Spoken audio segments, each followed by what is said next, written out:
Hi, my name's Danielle and I'm one of the co-coordinators here at Coral Oak Creek Neighbourhood House. In this short video, we're going to hear from Andrew about environmental DNA testing.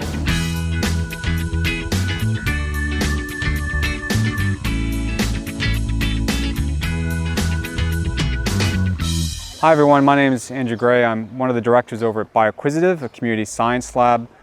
We've been working with Science for All to try and create new methods for monitoring leadbeater possums out in the wild. One of the challenges right now with science is that it's not very accessible to the public, so community science labs like ours exist to make it possible for the public to get involved with science at the bench.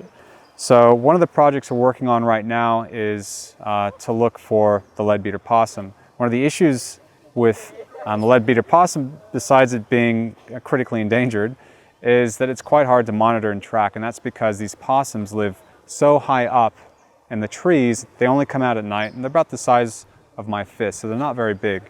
What this basically means is that these possums are very hard to monitor. In fact, the only method that's valid right now for monitoring leadbeater possums is to be out there at night with a spotlight to look up into the trees, and then in one same shot, while you're recording this leadbeater possum, you have to come down to a copy of today's newspaper to validate the date. That is the only legal way right now. It's quite difficult, so we're looking at different methods, including using DNA and environmental DNA. And so with that environmental DNA, what we're looking to do is look to the different types of material that these leadbeater possums are leaving behind, whether it's urine or little droppings, and just understanding that, you know, there's going to be DNA all around. We leave DNA everywhere. There's DNA all around us. The possums are no different. They're leaving DNA behind as they're going about their daily lives. And so we're going around the forest floor, around their trees, or the trees that we think that they're in, scooping up some of that soil that might have that DNA in there, bringing it back to the lab and processing it at the lab to try and see if we get any results. What this would look like in the lab is we would just get some of the soil samples, we'd pop them in a test tube just like this, a little Eppendorf tube. We'd get a special buffer, which just helps clean up the DNA.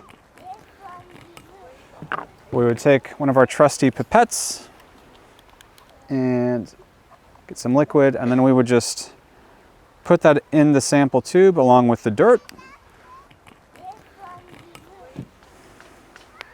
Close that up.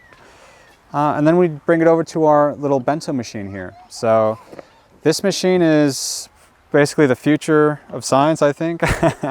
Everything is getting smaller when, as technology progresses, current technologies get smaller, they get faster, they get cheaper.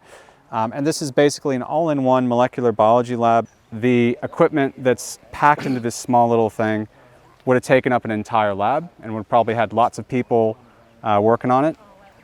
Now it's literally the size of a bento box, which is why this is called the Bento Bio. So in here we've got everything we need to spin the sample down. The spinning will allow us to separate. We then take it out of there, we mix it with some more chemicals and some special bits of DNA. This is where the process comes into play. These bits of DNA we actually manufacture, and they only bind specifically to leadbeater possums. So really handy if you're looking for effectively a needle and a stack of needles. Like I was saying, in every sample you're going to have way more than the DNA that you're interested in having and looking for. So once you've mixed that then goes into a much smaller tube, which I forgot to bring, into this, which is called the PCR Machine. And all these little holes are for the little tubes, the little samples that you can run. But what this PCR machine does, it's called a thermal cycler. It cycles through temperatures over and over and over. And when those chemicals that you've mixed in with your sample are heated up and cooled down repetitively, they actually make more and more DNA.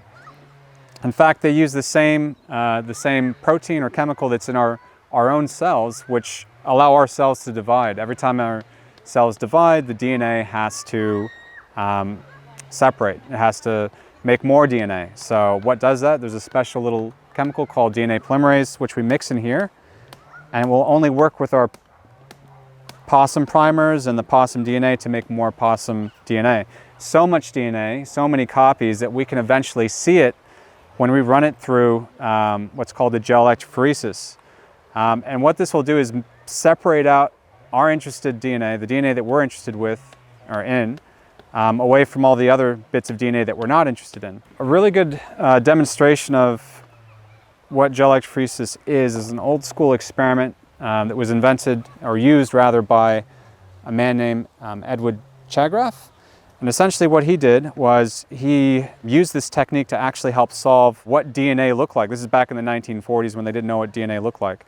And he found out that using this technique, all you have is you have your sample that's put on here. In this case, we did a black line. You're wondering what's in that black line. You put the black line on some paper, something that's absorbent.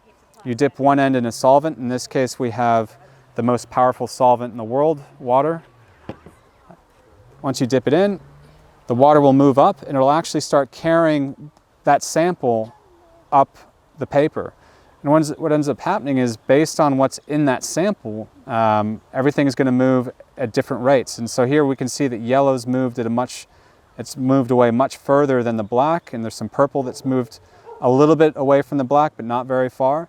And that's because there's differences between the yellow and the purple, which is allowing the yellow to go faster than the purple. It's the same principle with the gel electrophoresis. We have differences in the DNA that we are looking for and the differences in the DNA that we're not looking for that allow one to move further away than the other. The trick is just knowing whereabouts to look for whether or not it has your DNA in there. All right, so there you have it. That's basically all we're doing. We're going out and sampling. We're mixing our samples with a kit that we've purchased.